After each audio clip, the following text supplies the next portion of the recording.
when we start, we won't initially have a quorum, but we'll go through the items, and then hopefully we'll have a quorum. We can come back to those action items.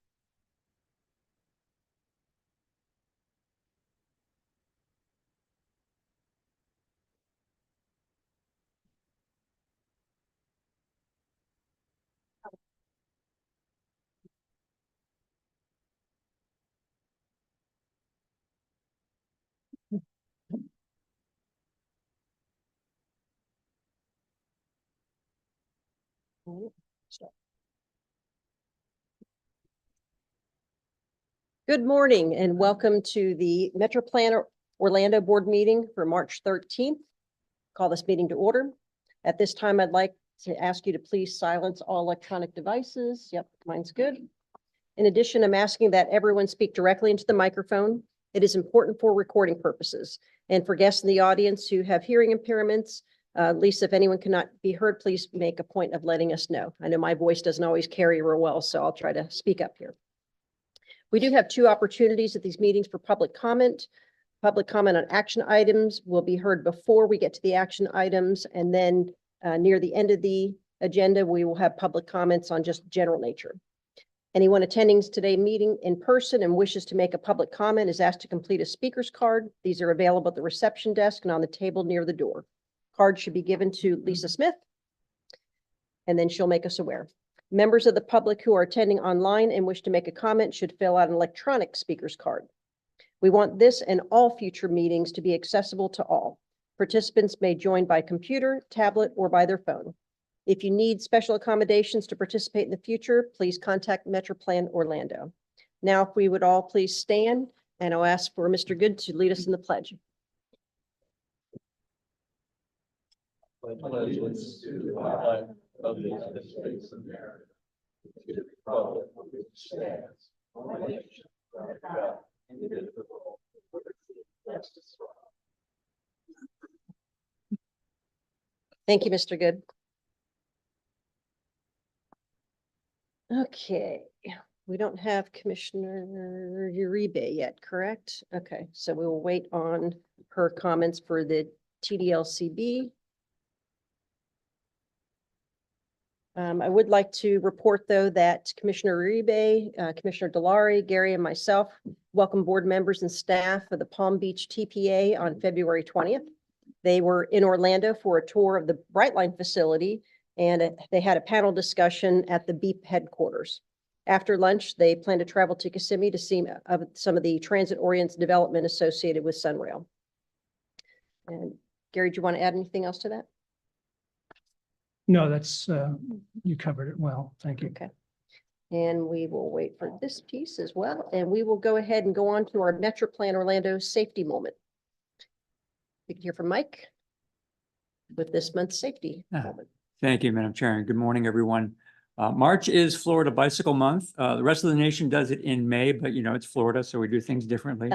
And we like to get a jump before the heat gets too bad. So let's talk about safety for bicyclists. We've been having roughly 730 reported crashes per year over the past 5 years. Unfortunately, we are up for 2023 over 800. Serious injury crashes, we average about 67 per year. And in addition to that, there are about 115 per year crashes that do not involve a motor vehicle, but still are serious enough to require admission to the hospital. And then we also average about 14 fatal crashes per year. Again, unfortunately, up quite a bit for 2023 with 22 fatalities in that year. So two key things that bicyclists can do to decrease their risk. Number one is to go with the flow. We've found through our research that cycling against the flow of traffic, and that's whether you're on a sidewalk, in the roadway, bike lane, path, and if you're adjacent to the road going against the flow of traffic, your risk is 5 times greater than it is going with the flow. And as you can see by the photograph here, it sort of illustrates why. Here's the driver looking to the left where all the approaching vehicles are coming from. And while they're waiting there, a bicyclist can come up that they didn't see when they first arrived. And while this tends not to be a really serious crash, because there are so many of them, it accounts for 30% of our serious and fatal injury crashes. By comparison, overtaking crashes are only 10%. So we average one of these crashes once every day, a fatal or serious one about once every 2 weeks. The other key thing for cyclists is using lights at night. Reflectors are simply not sufficient. About a quarter of bicyclist travel happens at night. We know this from our count data. But 30% of our serious and fatal injuries and over half of the overtaking serious and fatals are at night. And when we look at bicyclist fatalities, just fatalities, over half are at night and nearly 3/4 of the overtaking crashes are at night. What we've found in looking at the risk analysis is that nighttime overtaking crashes are 5 times higher risk than daytime. I use the photo here not to this is not to mislead you to think that I've hidden a bicyclist in there, but just to show you how many other light sources are out there that a bicyclist has to compete with. So making sure they have not just a light, but really have a good light, have one that's bright and well aimed. And that concludes my safety moment for this morning. Thank you, Mike. Happy to take any questions. Any questions, Mr. Nelson? I don't see any. Thank you, sir. Okay, next we will move on to our executive director announcements. Mr. Hutman, please. Well, thank you, Chairwoman Grieb, and good morning, board members. I want to say just a few things about the apportionment plans. We've sent out, of course, after we submitted the apportionment plans, we needed to amend our interlocal agreements. So we've sent those out and asked all of the local agencies to act as quickly as you can on those. Many of you have. I believe that we've received 8 of the 15 so far, and that's very positive. So we're making progress. Once that's done and the governor approves the apportionment plans, new members can fully participate on the board. And I did receive word on Monday that the governor's office has the apportionment plans and is reviewing them, apparently contacting the DOT central office with any questions that they have. So hopefully we'll hear on that soon. This morning, we have Commissioner Scott here representing Orange County in place of Commissioner Cordero, who is unable to attend. And we also have Commissioner Arrington joining us virtually this morning. The federal budget for the US DOT was released 2 days ago on Monday. Some of the highlights include $62 billion for highways, $14.3 billion for transit under formula grants, and that's a 30% increase over the 2021 levels. $2.4 billion for the capital investment grant program. That's things like small starts, new starts. $800 million for the RAISE and MEGA programs, although we don't have any word yet on the split of those two funding programs to share in that $800 million. And then the budget requests $1.3 billion for NHTSA for roadway safety. And an additional $3.2 billion for the Federal Railroad Administration for railroad safety. And then there's $250 million allocated for the CRISI grant program. So we'll keep our eyes and ears open on how that evolves and ends up getting approved. I mentioned this last month, but want to keep the board members aware of a new requirement for us and kind of the status of that. We need to set a target for tailpipe greenhouse gas emissions. It appears right now that we have until September 25th to set that target, but depending on how the state handles that date could be sooner. So we're preparing accordingly. We do have a meeting set up next week with the Regional Planning Council to see how their work with greenhouse gas emissions can help us out with that effort. And you'll be hearing a brief presentation, I believe, at your May board meeting on this. I attended recently the Four Corners Summit down in Osceola County, or I may have been in Polk County or Lake County. At the time, I'm not really sure. But it was a half day filled with information pertaining to the Four Corners area. And this is critical, especially critical to us now, because as a result of the 2020 census, we share an urbanized area with Polk County. And so we need to do more coordination with them than may have been required in the past. And we believe that we can do that through the alliance that we're all members of and meet quarterly. We did have one board member who attended the MPOAC Institute, Councilmember Gilbert, who you met at last month's meeting, who's the alternate member for the city of St. Cloud, attended that. I have not talked to him yet on his impressions of that, but we'll certainly follow up with him. And then finally, we have an anniversary that we want to celebrate a little bit, although it's a couple of months late. Eric Hill marked 25 years.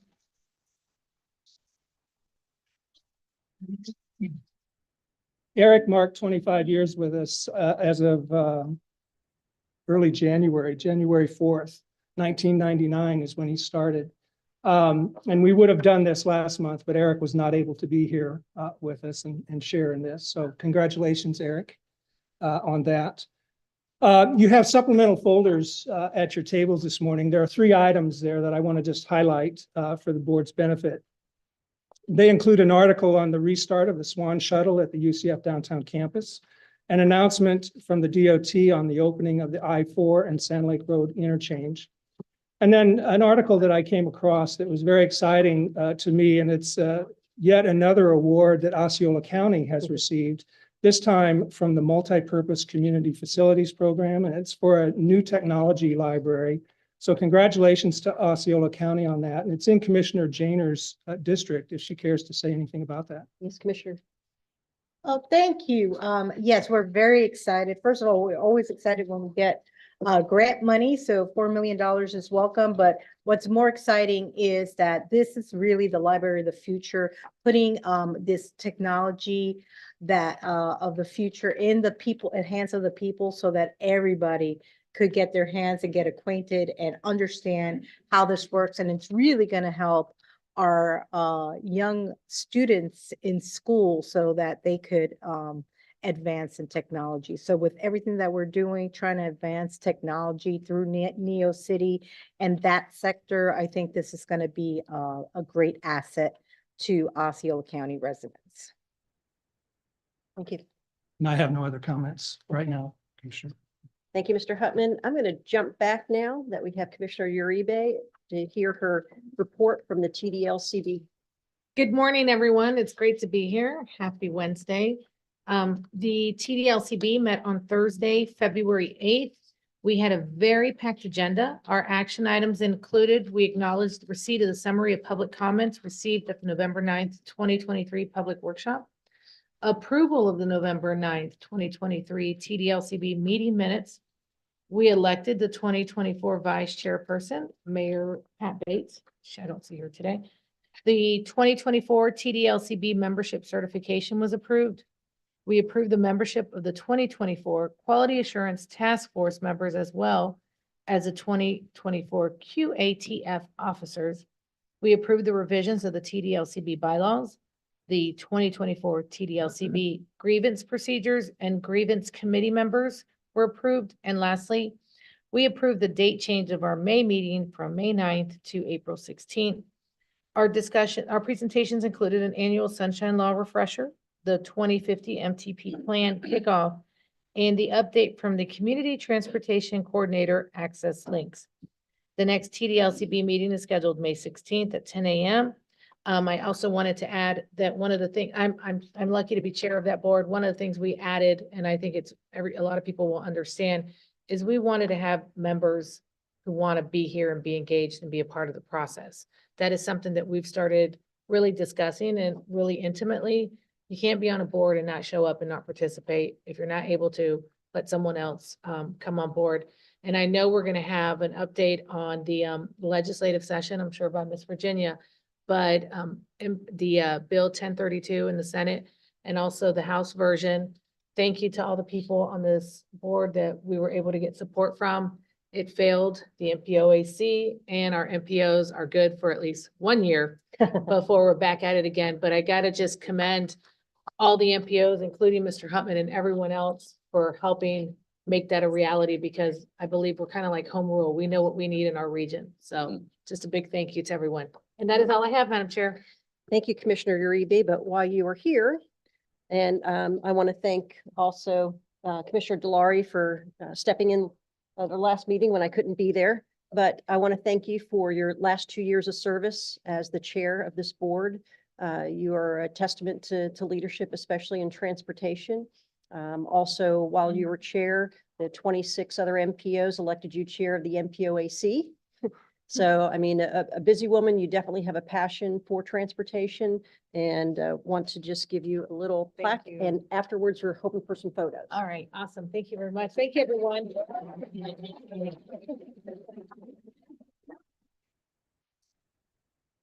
Okay, we do not have a representative from FDOT today, so we are going to skip that portion of the agenda. And next, if we could have roll call, please.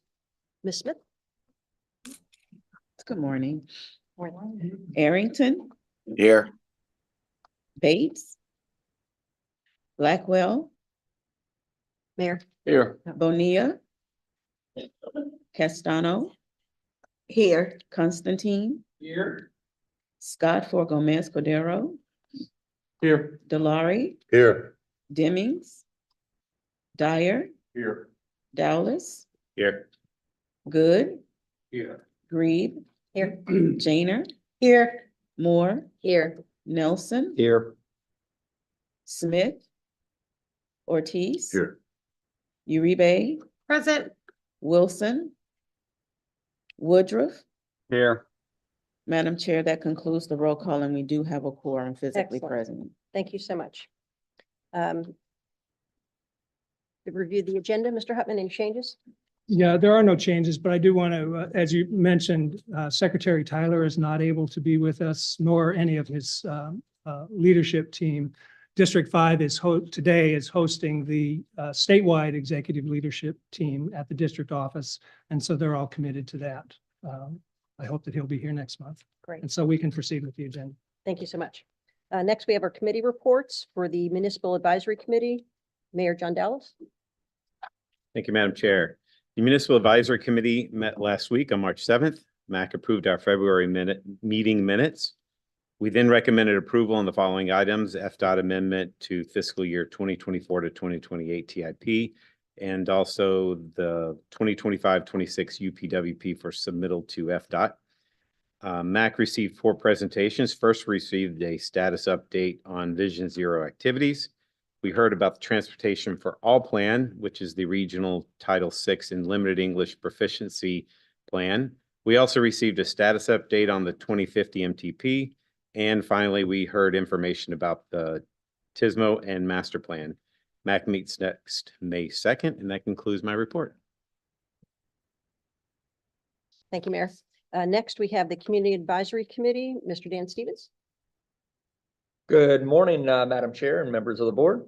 On February 14th, I chaired a selection committee to recommend new CAC members for appointment by the MetroPlan Orlando Board.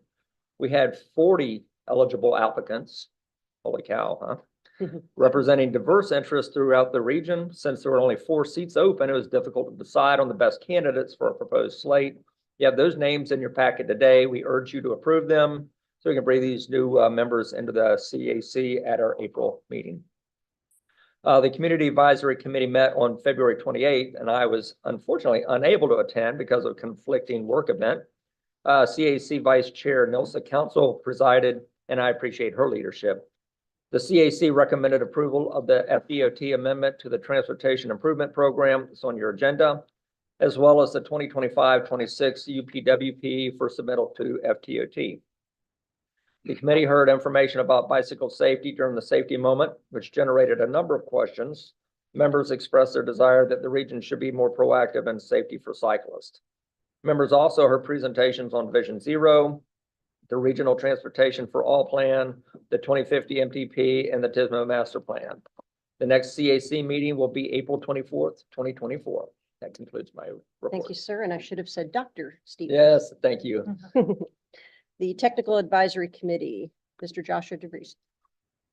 Good morning, board members and Chairwoman Grebe. I'm Joshua DeVries, Chair of the Technical Advisory Committee. TAC met 3 weeks ago on February 23rd. Like the other advisory committees, TAC met in person with a physical quorum present. Our action items, all of which were unanimously approved and recommended for approval, include are included are January 26th meeting minutes, amendment to the TIP, submittal of the UPWP to FDOT.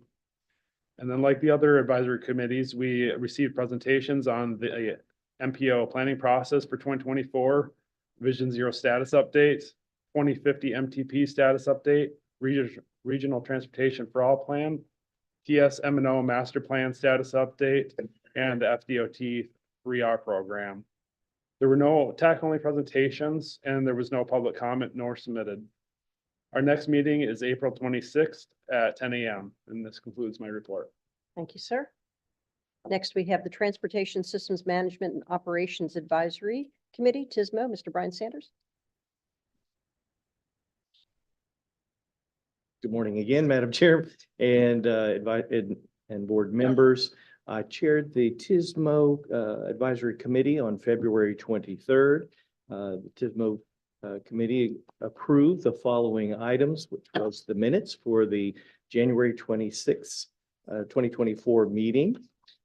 Staff also recommended the amendment to the 2023-24 to 2027-28 TIP to add funding for resurfacing, safety, and intersection improvement project on State Road 535 and International Drive. Also, approval of a request to approve the 2025-2026 Unified Planning Work Program. And we also had two presentations. The first one was by Mr. Hill for the TSMO Master Plan. The second presentation was for FDOT's Jeremy Dillmore and the Attain Central Florida project. This program has been deploying smart transportation technologies on roads nearby and inside the UCF campus in Orlando and many other locations throughout Central Florida.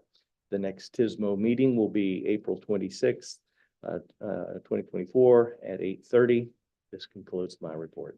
Thank you, Mr. Sanders. Any questions for any of the boards? Okay, seeing, hearing none. Next, we have public comment on action items. Ms. Lisa, do we have any cards? I have not received any. Okay, nothing online? No hands online. Okay, thank you so much. So next we have our consent agenda, items A through F. Motion to approve, Janer. I have a motion by Janer, second by Mr. Good. Any further discussion? Seeing, hearing none, all those in favor state aye. Aye. Opposed, same sign, motion carries. Okay, next, under other action items, approval of the draft Unified Planning Work Program. Alex. Good morning, board members. Today we are requesting your approval of our draft Unified Planning Work Program, the UPWP, also known as our internal operating budget. As many of you know, this is a 2-year document. This will start in July of this year. It includes our scheduled planning activities, and this is a federal requirement for the expenditure of our federal planning funds. This is the first of 2 actions that this board will take on this document. The first today is on the draft document, which allows us to submit and transmit to FDOT. We'll be bringing it back at your May meeting for final approval. The document in and of itself hasn't changed from the structure. Core tasks of the document has not changed from years past. I know in past presentations, we had talked about removing tasks and kind of streamlining the document. It's in the right format now. So those core tasks have not changed. And the budget is allocated based on the work that we have that we're going to be conducting over the next 2 years. Specific to consultant services, which is a required element of our planning budget. This is the work that we intend to see consultant services supporting, continuing some works that we have going on now that you're going to be learning about and hearing about at your next few board meetings. But you also got the budget's primarily structured around our long-range transportation plan, the 2050 MTP, as well as the items that you see on here. In tab 2 of your printed agendas, we do have that board action fact sheets, which will take you to the document in itself, and details for these services are detailed in Appendix H of that document. As it relates to revenues, this hasn't changed from my last presentation at your last cycle. As you can see in current year, with that SS4A Vision Zero grant that we received, those funds are in our current year. But as we go to fiscal 25 and fiscal 26, our revenues based on primarily those federal formula funds are kind of going back to kind of normal allocations, that 8 and 9 million mark. Another aspect of our agenda is passing funds through to links. About 5% of our federal planning funds are passed directly through to links for their strategic planning activities.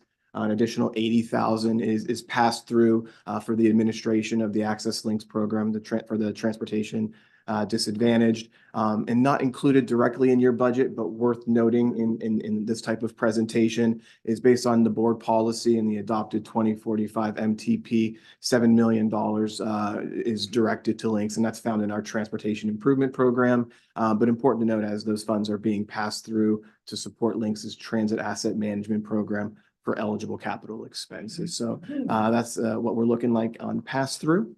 But today we are asking for your approval of the draft document. And again, this will be coming back at your May meeting for final approval. So if you have any questions, I'll be happy to field them. If not, Any questions for Mr. Trotter? Motion to approve, Jana.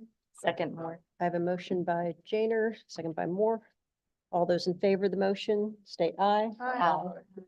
Opposed, same sign. Motion carries. Thank you, sir. Next, we have approval of the amendments of the FY 2024-2028 TIP. Mr. Jason Sartorio. morning, Madam Chair and board members. My name is Jason Sartorio. This morning, I have one tip amendment for you. Additional information regarding this amendment is located in tab 3 of your agendas. This morning's amendments are for a resurfacing project on State Road 535 from north of 192 to south of International Drive. The amendment will increase construction funding in fiscal year 2024 due to scope changes and cost increases for materials. As I mentioned, additional information on this amendment is located in tab 3 of your agendas. With that being said, unless there are any questions, we're asking for your vote of approval of the amendment. Thank you. Any questions for Mr. Sartorio? Okay, this one is a roll call vote. Motion to approve, Jana. Second, Reby. We have a motion and a second. And roll call. Arrington, Yay. Bates, Yes. Castano, Yes. Constantine, Yes. Scott, Yes. Delary, Yes. Dyer, Yes. Dowless, Yes. Good, Yes. Grieve, Yes. Janer, Yes. Moore, Yes. Nelson, Yes. Ortiz, Yes. Uribe, Yes. Woodruff. Yes. That concludes the roll call and the motion carried unanimously. Thank you. Next, I have on my agenda approval of the FDOT joint certification, tab 4. We do have FDOT staff here.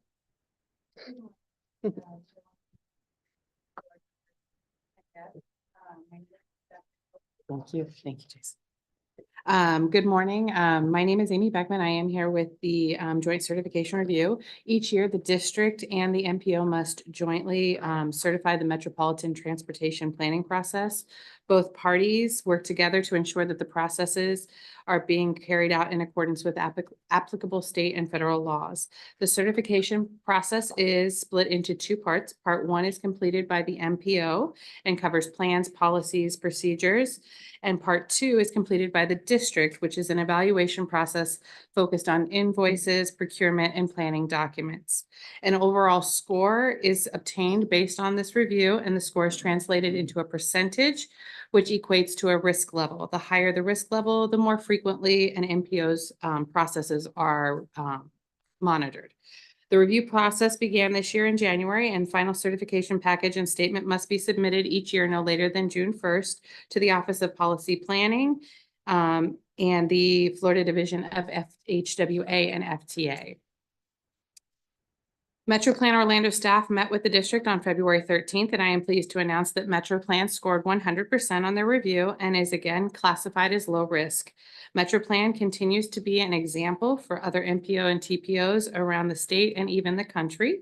It is my pleasure to work with the staff at MetroPlan, and we look forward to a continued growth and cooperation as we both continue to serve the transportation and safety needs of the communities we serve. Thank you, Ms. Beckman. Any questions for Ms. Beckman? Seeing here none, I'll entertain a motion. So moved. Uribi. I have a motion by Uribe, second by Mr. Good. Any further discussion? All those in favor state aye. Aye. Opposed, same sign. Motion carries. Okay, you also have information items in your packet that earlier were discussed. Move to acknowledge the information packages submitted today. I have a motion by Second, Commissioner Uribe. Delory, second by Uribe. Any further discussion? All those in favor state aye. Aye. Aye. Opposed, same sign, motion carries. Okay, other business and presentations. Review of the 2024 legislative session. Ms. Virginia Whittington, you are up. Good morning. Good morning, Madam Chair and members. Virginia Whittington, Director of Regional Partnerships, reporting this morning. Ordinarily, before you this morning during this time, we would have our lobbying team of Ryan Matthews and Angela Dreswicki with you today, but it being spring break and both of them had family obligations. In fact, I solicit your thoughts on Angela's behalf. This is the anniversary of her husband's death. For those of you who know that he was serving our country. And so she and her mother are honoring his memory. And so I just ask that you all will do so as well. A brief legislative wrap up today. The session concluded last Friday.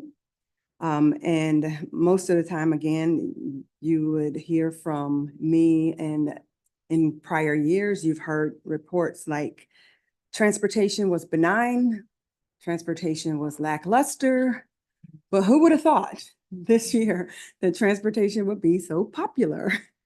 There were nearly 1,900 bills filed in the legislative session this year. And of those, 50 or more than 50 were transportation related in some form. We actively watched, monitored, or were significantly involved in a host of those transportation related legislative items, including a significant amount of time that was spent working directly with our team in Tallahassee on the MPO related language on several pieces of legislation, one of which Commissioner Uribe mentioned to you earlier. So in the moments that I have with you, I'm going to highlight 7 bills that passed and 1 that did not. And before I go there, I want to do just a quick budget summary. The House and Senate passed a $117.46 billion budget. And that's not including a $10 billion reserves. Of that, in the general revenue, 49.4 billion and 68.1 is in the trust funds. Transportation budget came out at 15.7 billion. And of that, the work program is 13.98 billion. And there are some local projects from around the state that total about 37.93 million from the general fund and 249 million from the state transportation trust fund. We are waiting to get a list of those items so that we'd be able to share with you what those projects are locally that may have been funded. Just a quickly reminder to you of your legislative priorities. This board back in November adopted a position of support for innovation, safety, and investment, and the advancement of innovative transportation mobility solutions that make Florida the nation's leader, promotion of statewide safety efforts for all users in the transportation network, and then legislation that increased transportation investments through dedicated and sustainable funding sources. And we monitored at your direction legislation that related to MPO efficiencies and consolidation. And you'll remember that that was one of the issues that was last legislative session. And so that kind of evolved this legislative session, and we'll get into that in just a moment.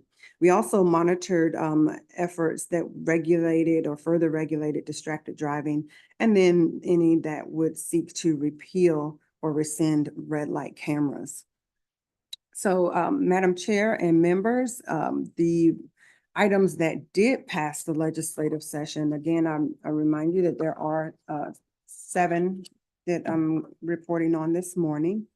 The first is House Bill 278, and it's actually a committee substitute for committee substitute for committee substitute of 287, and Senate Bill 266. This is a transportation industry bill. It was filed in the Transportation and Modal Subcommittee and Representative Esposito. This is the one that limits the amount of transportation trust fund that can be used for public transit projects by Department of Transportation. It limits it to 20% of those proceeds that are derived from gas tax.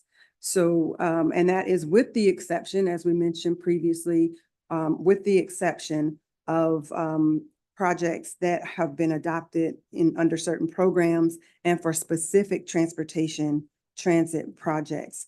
And it also created a local agency program.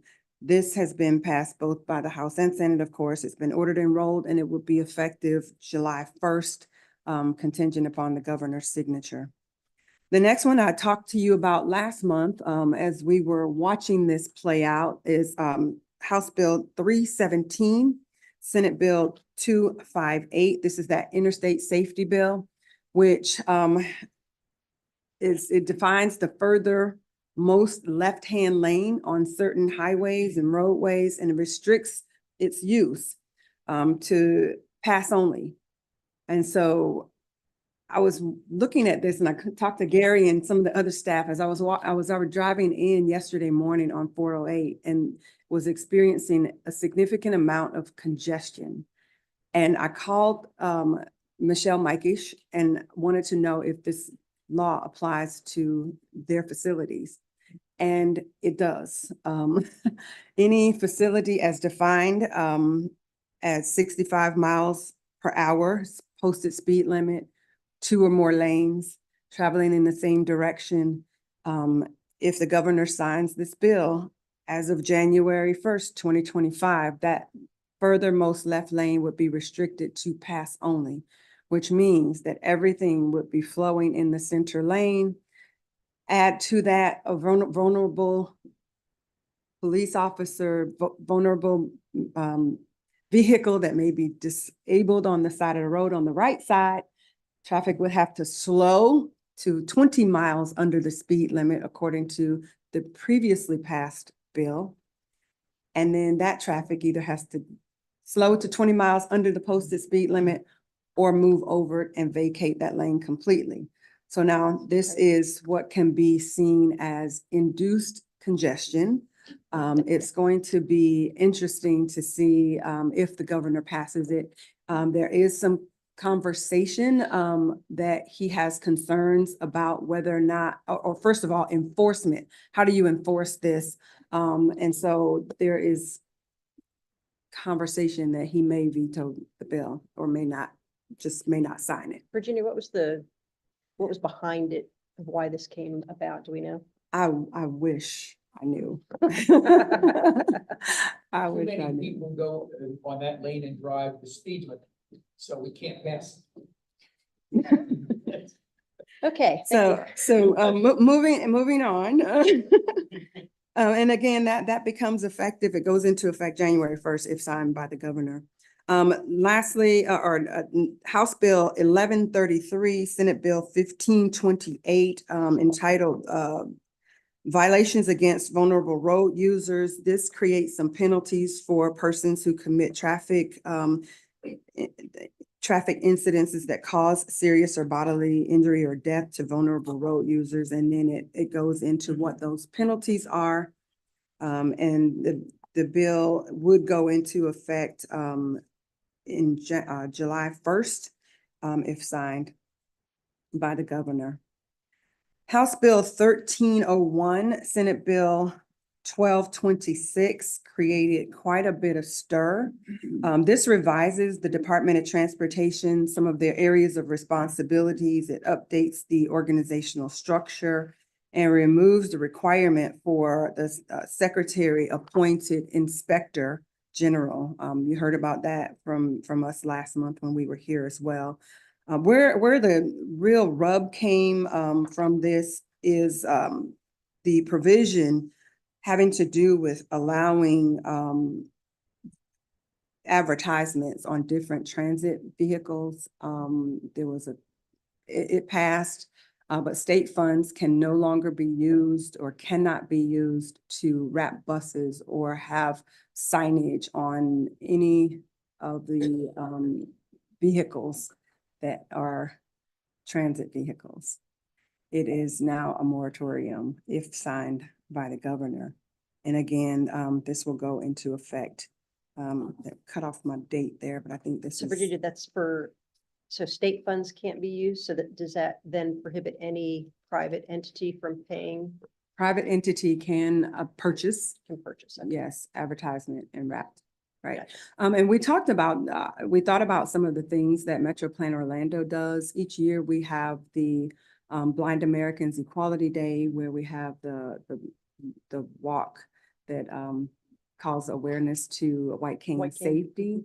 And understanding that may very well be caught up in this.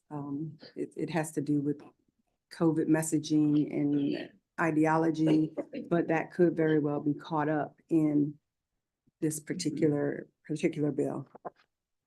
Another bill, House Bill 7073 is the taxation bill. I call this to your attention because it revises provisions related to taxation, including ordinances to levy taxes. And the original House version of this bill stated that charter, county, and regional transportation surtax referendums that are held on or after July 1st would need to be renewed every 10 years rather than every 30 years. So I call that to your attention for that purpose. That language was removed later prior to the bill being passed, so it did not make it this year. But I did call that to your attention because it is likely that may come back again. And then the last one I want to call to your attention is committee substitute of Senate Bill 1380. This is the one having to do with the Transportation Disadvantaged Board. I also called this to your attention last month. It sought to and does, it changes the governance structure of the Commission for Transportation Disadvantaged, takes that board from 7. Initially, it was taking it up to 14 members. They landed at 11. It creates 2 new sections of Chapter 427. And a lot of the concern when I first came to you all last month having to do with the cameras required on all of the vehicles and the footage of such being accessible to certain people. Much of that came out. Much of what would have cost local communities extra funds was removed. And that has now been submitted in a separate bill that now calls for a comprehensive review of the Commission for Transportation Disadvantaged and the coordinated transportation system, including services that are delivered by the CTCs. So there's going to be a report that is done, and the University of South Florida Qatar is to deliver a report on model policies and procedures or best practices and timelines for paratransit services.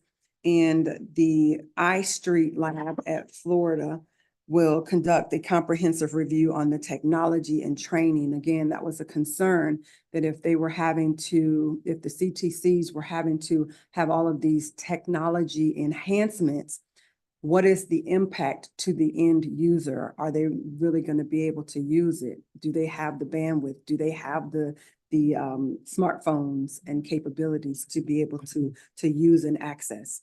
So those are the ones that passed. And Commissioner Uribe, called your attention to the one that we followed and spent a tremendous amount of time on, House Bill 749, and that one also has like a string of committee substitutes, but Senate Bill 1032.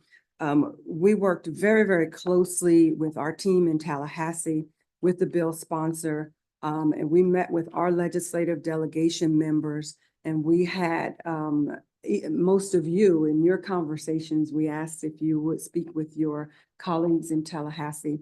And in the end, the House version passed on the floor. It was sent over to the Senate, and it died in appropriations.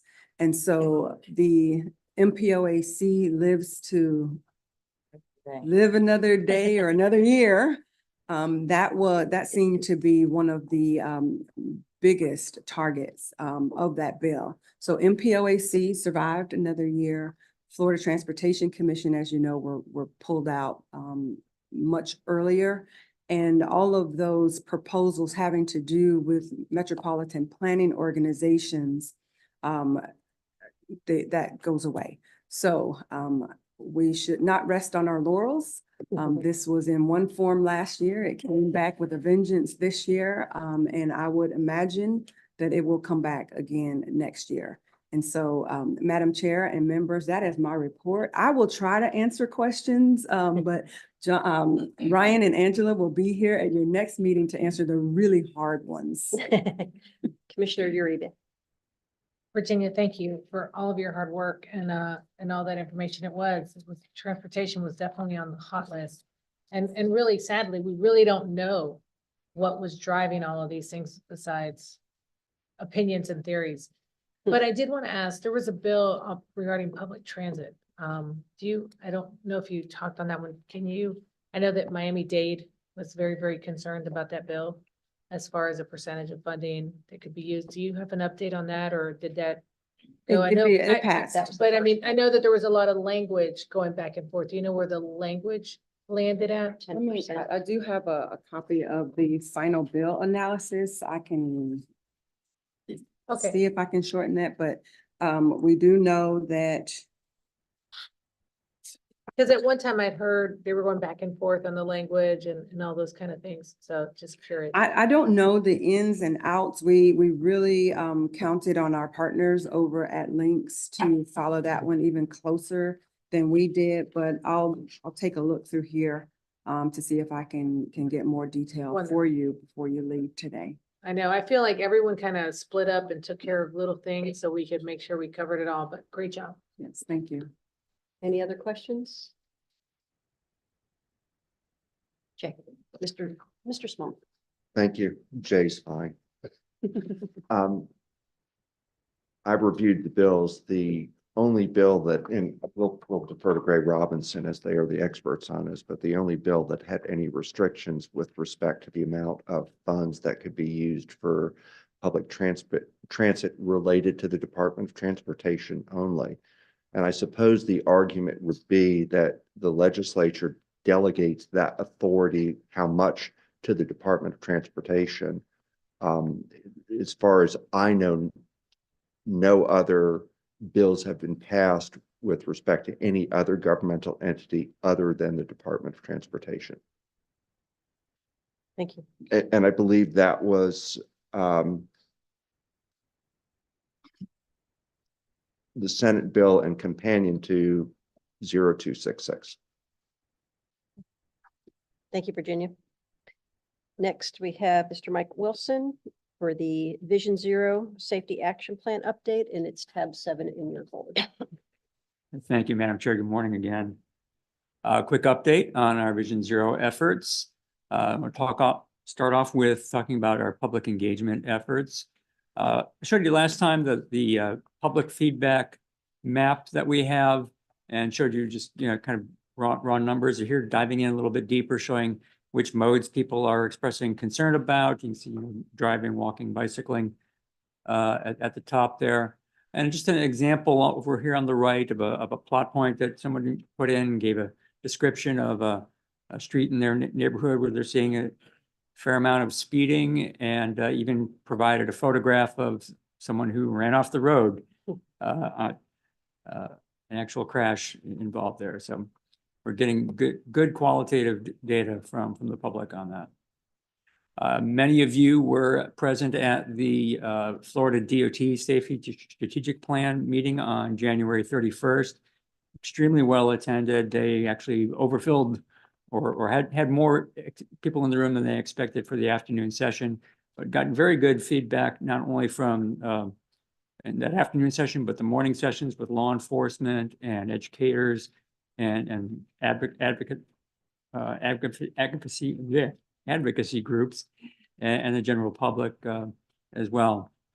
So the department has also gone out to the other MPOs in the region and to get their feedback, and we'll be following up with them on just the overall picture and how we move forward to collaborate with them in their plan. Some additions to the hub site. The elected officials guide has gone out to all the elected officials in the Central Florida area, not just those of you involved in MPO process. And a guide to help all elected officials understand their role in advancing the Vision Zero program. We have the new children's safety book, which is available both as a PDF, and we've printed over 5,000 copies of that. So if you need copies for an event, let us know. Is that one in English and in Spanish? I do not know. English only, okay. Is there an option? I think we should look at that. Okay. We also now have fact sheets on the high injury network on the site and a new page on trend analysis, which really dives down deep into the various factors that come into play for all the different modes and types of crashes on our system. At the last task force meeting, there was extensive discussion about the benchmarking process. How do we bring the Vision Zero principles and planning effort into our broader planning effort, such as our MTP?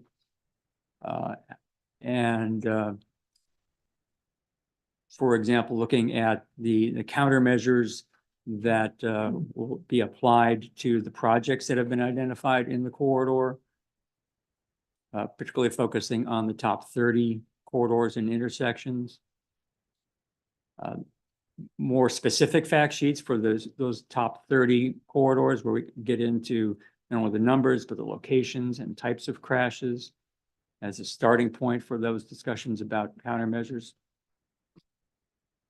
And it's also discussion about the prioritization process.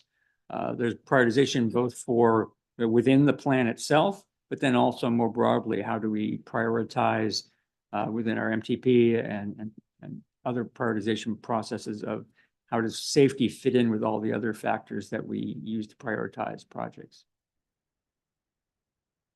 An update on the federal Safe Streets and Roads for All grant process. The feds gave us a surprise in that they released the notice of funding opportunity a couple months earlier, which sort of threw us for a loop, because we were hoping that we would get to apply for implementation funds this summer after we had all of our plans adopted. Unfortunately, the application for the implementation funds is due May 16th, and you have to have your plans completed by April 30th. And so we don't want to rush them. We don't want to have less than optimum plans. So unfortunately, we won't be able to make those applications, but there are still opportunities for supplemental planning and demonstration grants, and we have until August, the end of August, to do that. And so we're in discussions internally and with all of your partners to see how we move forward with that. Mike, is there any portion of that we could still go after the funding, even though our plans aren't totally complete? Well, the demonstration grants are a good opportunity for that. So if you have a project in mind and you want to test some things out with some temporary features, that would fall under a demonstration project. So you might have something that's a grander plan that would require real infrastructure changes, but you can do some temporary things with the demonstration. I just hate to miss an opportunity if we don't Right. have to. And then next steps, you've seen this scheduled before. So again, we are in the midst of our identifying the projects and strategies and the policy review, and still on target for adopting the plan this spring. Mhm. And I'd be happy to take any additional questions. Any questions for Mr. Wilson? I just have a quick. Mr. Rita? We were able to participate in one of these meetings and it was fascinating. I don't know if everyone's had a chance to do it yet, but the amount of information and engagement from folks was phenomenal at every level. And it got all the way down to the point of four-way stops and, and what's safe and what trends everybody kind of sees in their own neighborhood. And that was the most, I think, valuable information received. And the consultants were very open. So great job on doing that. And I echo that if anybody has an opportunity to have these done, it's great to see people actually know a street and like give that direct data. So thank you. Thank you. Anyone else? Thank you, sir. Okay, next we have Mr. Eric Hill, update on the TISMO master plan, tab 8.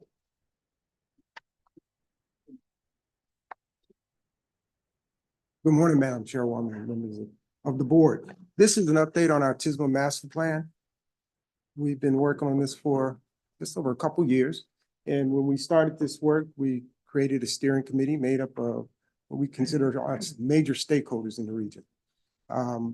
The ones with the asterisks are authorities which have their own source of their resources that they can develop, their own technology plans. So the stakeholders that do not have the asterisks are the ones that are focused in this plan.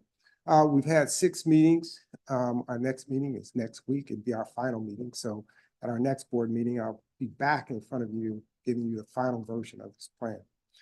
This morning, Kimberly Horn is our lead consultant, and this morning Jim Wood is with me. So TISMO is the use of information communication technology to improve mobility, reliability, and safety of our transportation system. Here's a list of some of the strategies that you may be familiar with. I always like to include the one at the very bottom of the screen, low tech versus high tech, because the high tech is very obvious, but in many cases, the low tech is just agreements, coordination between the use of these technologies. Here's scope of work. Task 1 is looking at the vision, goals, and objectives, and we did that through documentation from our stakeholders. Existing conditions, identifying the needs, strategies and funding. Spoiler alert, the funding portion, nothing really new to report on. There are federal dollars that we can certainly go after. These are discretionary grants that we can use, but the well is pretty much set on what we can use in terms of funding our improvements. The regional architecture, this is a requirement of Federal Highway Administration that we use to show connections between the devices as well as the strategies. And this is a technical document. I do have a slide showing a sample from the architecture. It's not exciting reading, I can guarantee you that. And then lastly, the prioritization matrix is how we're going to put together the projects that we've identified. Again, the vision is to leverage the use of technology, again, to improve mobility and safety of our transportation system. The goals pretty much mirror our last MTP update. We believe they're going to stay consistent. So this is what we used in terms of goals for the plan. The first thing, existing conditions. We did stakeholder interviews, looking at where the stakeholders are right now and where they want to be and how do we close that gap. Now, there's been some course corrections in this work, and I'll touch on that a little bit later, but how do we just leverage what's already in place? Can we get more out of that in addition to closing the gaps? In terms of needs, infrastructure and systems, that relates back to that ITS architecture, making sure that the devices and systems are communicating with each other. Strategies, these we identified in the FDOT source or TISMO resource book or guidebook to identify the strategies that we can deploy within the region. Also under this, what we want to do is make sure we have performance measurements in place. Because I always like to say, we got to make sure that this stuff works. I mean, it's great, but it's got to work. Agency and organizational, that is just creating the culture within your jurisdictions that in addition to capacity, in between capacity and transit and micro mobility, there's TSMO, and TSMO touches each of those. Part of what we're doing here, we wanted to do outreach so that our community understood or learned about TSMO. And so we did a field trip for our Community Advisory Committee. We took them to the Regional Traffic Management Center, FDOT's Regional Traffic Management Center, spent a couple hours there showing them around the RTMC. And in the discussion, one of the things that they highlighted was using more TSMO to access and egress events that we have in Central Florida, because we have a host of them. And how can we communicate better mobility strategies for people that visit our region? And that mirrors pretty much what other agencies around the country are looking at in terms of use of TSMO. Strategies I kind of touched on earlier. This is from the FDOT TSMO strategy guide, which is where we identified the strategies that we want to deploy. I want to make sure that they, again, align with our goals. They focus on some of the prioritization criteria, and that the purpose is well defined, and then looking at what's going to be involved with implementing these strategies. Here's that picture of the regional ITS architecture. As I said, it's not fun reading, but it's pretty much a document with these types of diagrams in it. And I just grabbed this one out. It's multimodal integration. The criteria, again, criteria that we're using to rank the projects. Again, the goals resemble what we have in our MTP, and we have the criteria. And then we have the data source that we're going to use to measure the points, the scores that each of these strategies have. And so here's safety and reliability and performance, investment in economy, access and connectivity, and then health and environment. So I mentioned that there was a couple of course corrections in this work.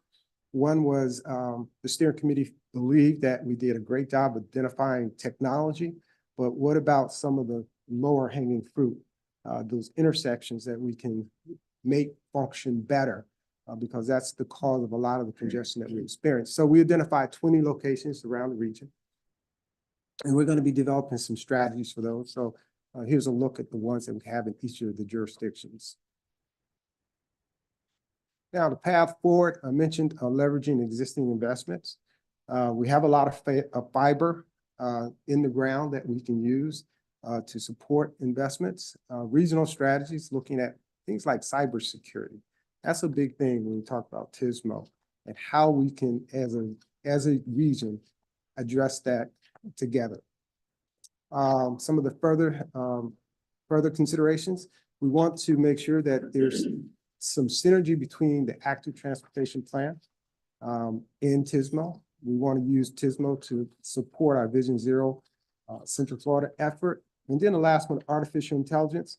That's here today. It's not emerging anymore, but we are uncertain at this point how it will impact the use of TSMO, but no doubt it will. And as we move forward, we'll try and integrate that as much as possible.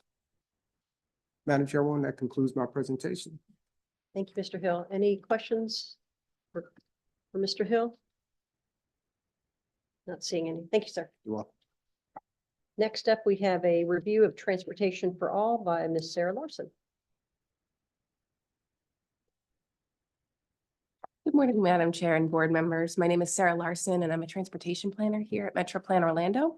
I'll be talking to you today about the Transportation for All plan, which is an expansion and update of our Title VI and Limited English Proficiency Plan, or LEP. So when I say it's an expansion on our existing Title VI and LEP plan, what I mean is we'll be utilizing recent federal guidance coming out of the US DOT's Equity Action Plan, which was released in January of 2022, that focused on serving underserved, overburdened, and disadvantaged communities. So what kind of disadvantages are we talking about here? Some lack of mobility options, such as no access to a car, no access to smartphones or credit cards to use Uber or Lyft. Buses are not frequent or direct enough. Infrastructure does not support safe or comfortable mobility. So that would mean lack of sidewalks or comfortable bicycling facilities, poor environmental and air quality, poor health, and social vulnerability. So this has been a topic that's been on our mind. In our 2021 regional public opinion research, we polled about 3,000 residents and we asked them, it was an open question, what does transportation equity mean to you? And so based off those responses, we created this definition, which is transportation that is available, accessible, and affordable for everyone, no matter their background. So some key pieces of the Transportation for All plan. Going back to the USDOT's Equity Action Plan from 2022, they created a map that has extensive data that we'll be able to localize for the Central Florida community. So we've taken those demographics into account. And then we've also identified geographic areas of greatest need within our region, and we're calling those the transportation underserved communities. And in addition to that, we'll also be creating a partner agency network. And so what this partner agency network is, it's a list of stakeholders from local nonprofits, health, housing, workforce development, et cetera, who are in our region that we'd like to tap into to get the feedback of those residents who, may not be able to come to a meeting and share their thoughts. We want to be able to tap into those different groups to make sure that we're really reaching everyone when we're doing our transportation planning. So again, our transportation underserved communities, they're the places of greatest disadvantage in the region.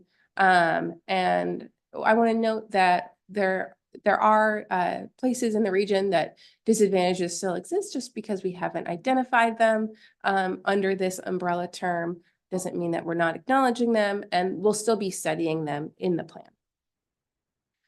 So you can see here, the blue those are the transportation underserved communities, and we've identified them using that USDOT Equitable Transportation Community tool, and then also using the CGEST or Climate and Economic Justice Screening tool, also coming down from the federal government. We combined those two geographics to put this together for the transportation underserved communities.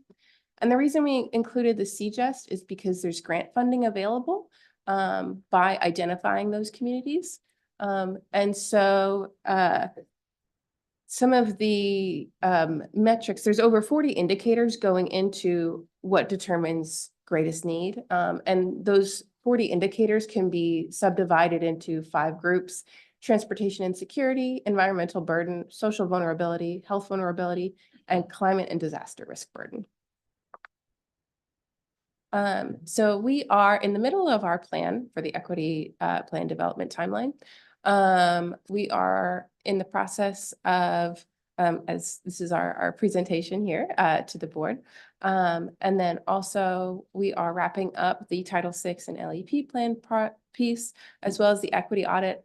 We'll be engaging with that stakeholder network, as I mentioned earlier, in the April-May timeframe. And then I'll be back to see you all again in the May-June cycle to tell you about how the plan is wrapped up. And that's the conclusion of my presentation. I'd be happy to take any questions. Thank you, Ms. Larson. Any questions for Ms. Larson? Commissioner Jana?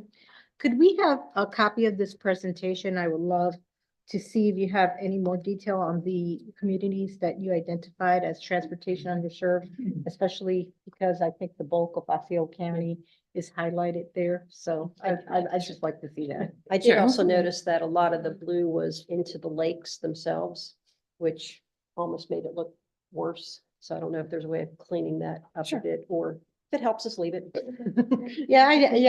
think it would be helpful for us to see the actual community names or areas that were identified. Absolutely.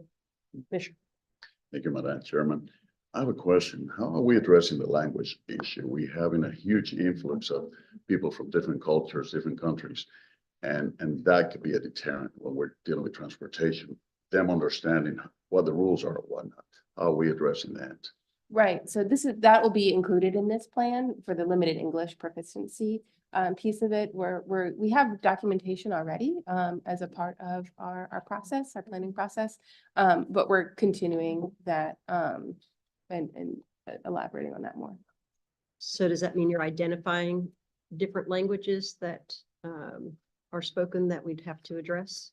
I'll help out here a little bit. Yeah, so the limited English proficiency plan looks at the census data and identifies the communities who said they speak English less than very well. And as we're doing public participation, we're ensuring that when we're targeting those communities that we have adequate translation interpretation services. Also, and you'll see this as part of our Vision Zero action plan, a lot of our surveys and executive summaries are being translated into Spanish, but also Haitian Creole, given the population change there. As we get into our 2050 plan, we're also going to be translating some of the core products out of that plan into Spanish, to your point, to have additional reach of those documents. Not every technical document, but the ones that are intended to be very public focused and resonating, those will be translated. Any other questions? Yes. Thank you for your report. And of course, I'm a district that was mostly highlighted as well. And so are you available for maybe some one-on-one conversations just to get into some details? Yeah, of course. Right, thank you. Any further questions, Commissioner Uribe? Are you also including like links into this conversation? Because I just had a meeting with them kind of pertaining to some of the things that you brought up, and I'm just curious because I probably want to follow up also like Commissioner Moore. Yeah, we can follow up. So we haven't included links in this process yet, but because the list of stakeholders that we have listed are from non-traditional agencies that we haven't typically reached out to. But I can reach out with links and we can connect further. I'm just saying, I mean, I had a conversation with their team, sidewalk accessibility, a lot of things that you brought up. Right. That we're trying to improve, I guess, all the commissioners are in our district, and it just kind of seems like they would be a natural fit because that is part of it, but I wouldn't mind a follow-up myself too. Sure. Thank you. Yeah. Yes, sir, Mr. Stevens. Thank you, Madam Chair. Dr. Stevens, sorry. Yes, I answered anything, so thank you. Actually, piggybacking on Commissioner Jainer's comment, I noticed when you showed the map, there was right in the middle of Poinciana was not blue. I'm just curious as to the methodology whenever you send out your presentation. I don't know exactly, anybody's ever driven in Poinciana might question. Can you go back to the map for a second? Oh, sure. I saw that too. No, Celebration's considerably further north. 1792. So it's all east of Poinciana Boulevard area. Yeah. Just So curious. that's not in Poinciana proper, not part of the villages of Poinciana, Right. but that is east of Poinciana Boulevard. Just curious as to, the methods, is what qualifies the blue versus the gray. Right. So, we're using the federal guidance, again, the US DOT Equitable Transportation Communities and the CGEST. Those are maps that have been highlighted by the feds. So we're combining those two. And they have over 40 indicators, different things like transportation and security. So, are there buses in this area? And it's stacked on top of each other. So if you're meeting some criteria, but not all criteria, it might not get highlighted. So that's part of it.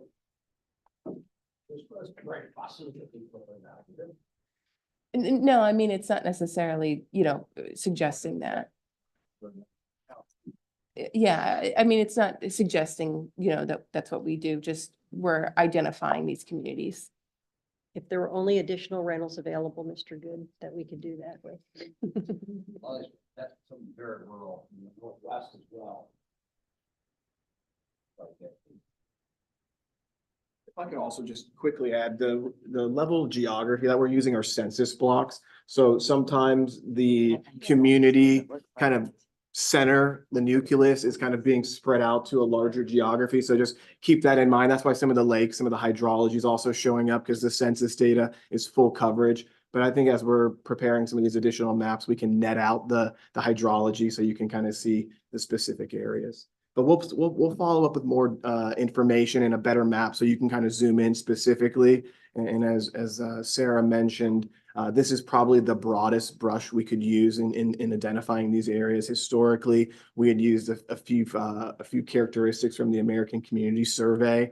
But given that there's so much federal guidance on this, we're basically just taking what's being offered here and utilizing that set forth. But we'll provide more information of what each of these means in a better map visual so you can zoom in specific to each of your jurisdictions. Thank you. Any additional questions? Okay, thank you so much. Thank you very much. Appreciate it. Okay, next we have our public comment on a general nature, or do we have any speaker cards, Lisa? We have received a card from Miss Joanne Canellis. Ms. Canellis? Hi, this is Diana. Please turn that thing on. Everyone can't hear me. There you go. Oh, one more time. Push the button. There you go. Hi, this is Joanne Canellis, 324 Claremont Avenue, Lake Mary, Florida, 32746. Yes, we still do need the,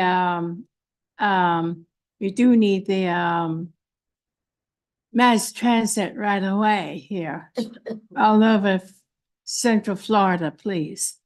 That Central region and the whole entire Florida, please. And that's, we need the bus stop over in Lake Mary by the, overpass, pedestrian overpass, both the overpass, please. And underpass as well. That's right over at International Drive in the Lake Mary Boulevard. And we need the bus over, the bus stop over also at Alamo Spring at pedestrian underpass, which is brand new here too, please. So that we don't have to walk so far like that. That way I can go straight to the underpass and go right there on the underneath the underpass and get the bus to go right over to the train station. Because I had a hard time doing that yesterday as well, going to and from bowling. And also we need the 24 hours bus and train service, including holidays, weekends, and nighttime. That's what I mentioned about the mass transits. And we need the bus stop over out there, Lake Mary Country Club and stuff like that. Thank you. Thank you, Ms. Canellis. Thank you so much. Yeah, Canellis. Thank you. Okay, now it's an opportunity for board member comments. Thank you for the point of privilege, Madam Chairman. I just wanted, Mr. Atkins is not here and I would have loved for him to be here because we had a project on Conway. FDOT had originally devised a plan for that community. It's not what the community wanted. So there was a little revolt. And after a while, FDOT went above and beyond to accommodate the community and to the point where they have come up with a great plan where the community is super happy. And these guys have done such a tremendous job. And I just wanted to compliment FDOT and their team. It's too bad that they're not here today, but I just want to say that for the record. Thank you, Thank you Commissioner so Ortiz. much. Any other comments? I had one I wanted to go back where Mike was talking about we're not going to make the application. It would have to be next year. Is it realistically something that we could do with another project? Because I'm asking that because if we need board permission, if there's something that could be submitted still this year, I want to make sure we get it approved before we leave. Are you asking for, if we could submit an application under the Safe Streets and Roads for All for Right. a When single I, project. when I'd asked, you said that there could be still a submittal for a project, but again, I just want to be realistic with it. If there is an opportunity, then I want to make sure that this board approves that opportunity. If not, you guys know. Yeah, but- I think we have the funds for the pilot projects, right, Alex? Yes, we're coordinating currently right now with Federal Highway Administration. Portion of our current grant does allow for some supplemental planning. But referring to the kind of this next notice of funding opportunity, as it relates to the implementation construction funds, unfortunately, we're not going to kind of satisfy the requirements. But based on where a lot of our local, to answer your question directly, based on a lot of where the county and municipal plans are, they're in the project, they're kind of just coming out of high injury network development, they're benchmarking kind of current local policies, but they're also identifying those infrastructure, the physical needs, safety solutions. So for the planning level, it's probably not going to provide enough that we're going to be able to do kind of with this current grant, provide enough detail to get a concept or a probable cost where we could pursue that supplemental planning funds to, for every county to identify some of the greatest needs. And then we take those improvements, conceptualize them, understand their feasibility, understand their real costs, do that over the next 12 months. So then when we are eligible to pursue the construction, we have a really strong application because we know what the solution is, what the benefit and costs are. So we have some room. The way the feds have the supplemental planning grants structured, as Mike presented, it is kind of metered out over the next 5 months. So we'll definitely have time to come back for the board and pitch what we're thinking as it relates to kind of that supplemental planning grant opportunity. Thank you so much. Certainly. Any other comments? Is there anything else to come before the board? If not, we're adjourned. Too, because that about the road, we have safety issues that we did our own stuff on. I was gonna throw that in. We're gonna take a picture now. Does you hate to not? Oh, you want me to get your picture? To miss out. I'm taking off, are you? No, Your Dutch. Oh, Ryan. There he goes.